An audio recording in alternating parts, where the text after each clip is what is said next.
Hello everyone, আসসালামু আলাইকুম and welcome back to my channel. তো কেমন আছো বন্ধুরা? আশা করবো সকলেই ভালো আছো।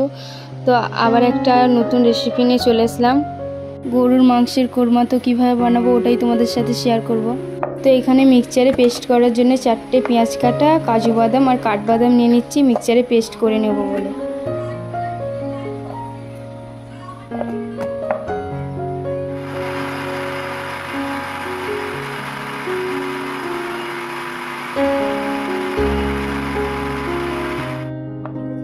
তো এখানে দেখতেই পাচ্ছ খুব সুন্দরভাবে পেস্ট হয়ে গেছে। তো গ্যাসটা জ্বালিয়ে কড়াইটা বসিয়ে দিলাম।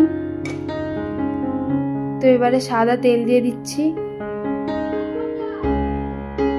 তো এবারে দারচিনি দিয়ে দিলাম, তো পেঁয়াজ কুচি দিয়ে দিলাম। তো এবারে নেড়ে নেব।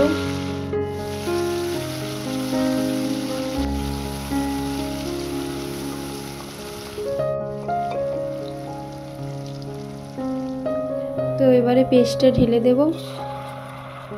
তো এবারে নেড়ে নেব।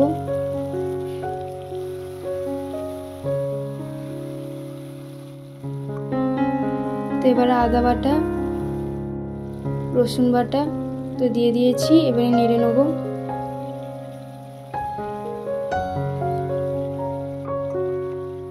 তো আগে থেকে ফেটিয়ে রাখা দইটা ঢেলে দেব। তো এবারে একটু নেড়ে নিতে হবে। তো 1 চা চামচ ঘি দিয়ে দিলাম।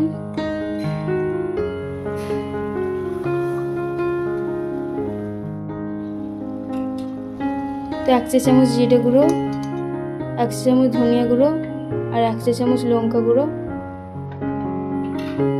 তো এবারে নেড়ে নিতে হবে। নেড়ে নিচ্ছি। 1 চা চামচ হলুদ গুঁড়ো দিয়ে দিলাম।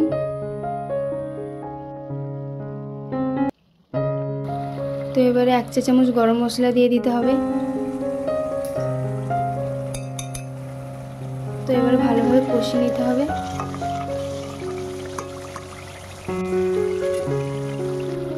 তো এবারে 1 চা চামচ লবণ দিয়ে দিচ্ছি।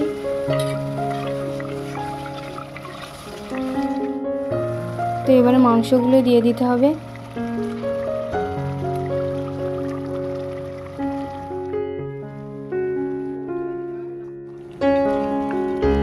তো এবারে 10 মিনিটের মতন কষিয়ে নিতে হবে।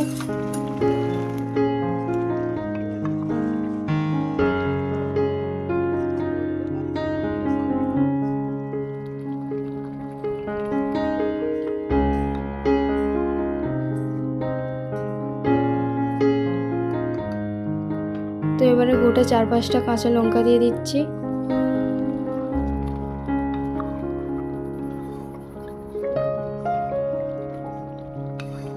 তো সিদ্ধ হওয়ার তারে 15 থেকে 20 মিনিট ঢাকা দিয়ে রাখতে হবে।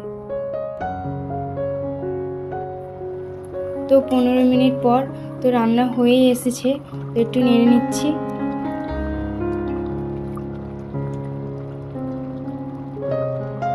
তো 1/2 কাপ মতন দুধ দিয়ে দিলাম। তো এবারে নেড়ে নিচ্ছি।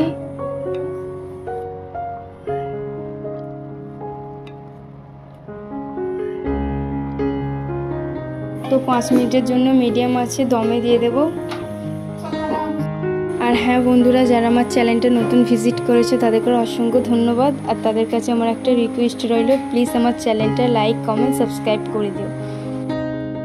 তো গরম মশলা ছড়িয়ে দিয়ে আর পেঁয়াজের গোরস্তা ছড়িয়ে দিয়েছি। তো ফাইনালি আমার গোশের কোরমা রেডি। কেমন লাগলো আমার রেসিপিটা কমেন্টে জানিও। আর আপনারা বাড়িতে ট্রাই করে দেখতে পারেন। আপনাদের কেমন হলো আমার কমেন্টে জানিও।